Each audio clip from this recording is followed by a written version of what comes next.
On considère ici une suite réelle U bornée pour laquelle on a cette inégalité-là. Et on nous demande tout d'abord, en posant oméga n cette suite-là, de montrer que oméga n tend vers 0. De cette inégalité-là, on en tire tout de suite que oméga n est une suite croissante.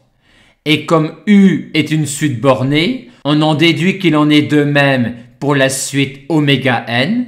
Oméga n est donc une suite croissante et bornée, elle est donc convergente. Reste à montrer maintenant que sa limite est 0.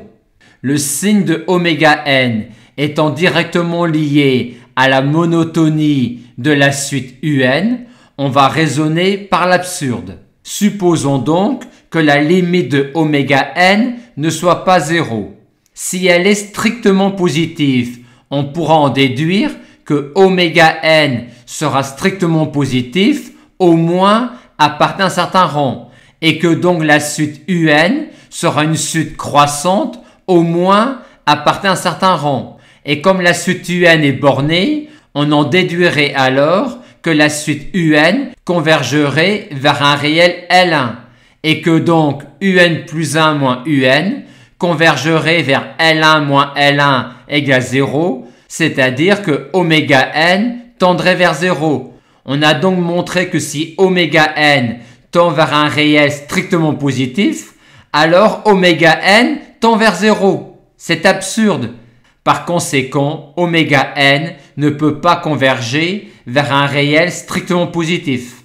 Et de même, on montre que oméga n ne peut pas converger vers un réel strictement négatif.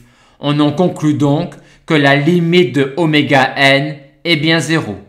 Le petit b est évident. En effet, dans le petit a, on a montré que oméga n était une suite croissante et que oméga n tendait vers 0. On en déduit donc que tous les termes oméga n sont négatifs, c'est-à-dire que la suite un est décroissante. Et comme de plus u est borné, on en conclut bien que la suite u est convergente.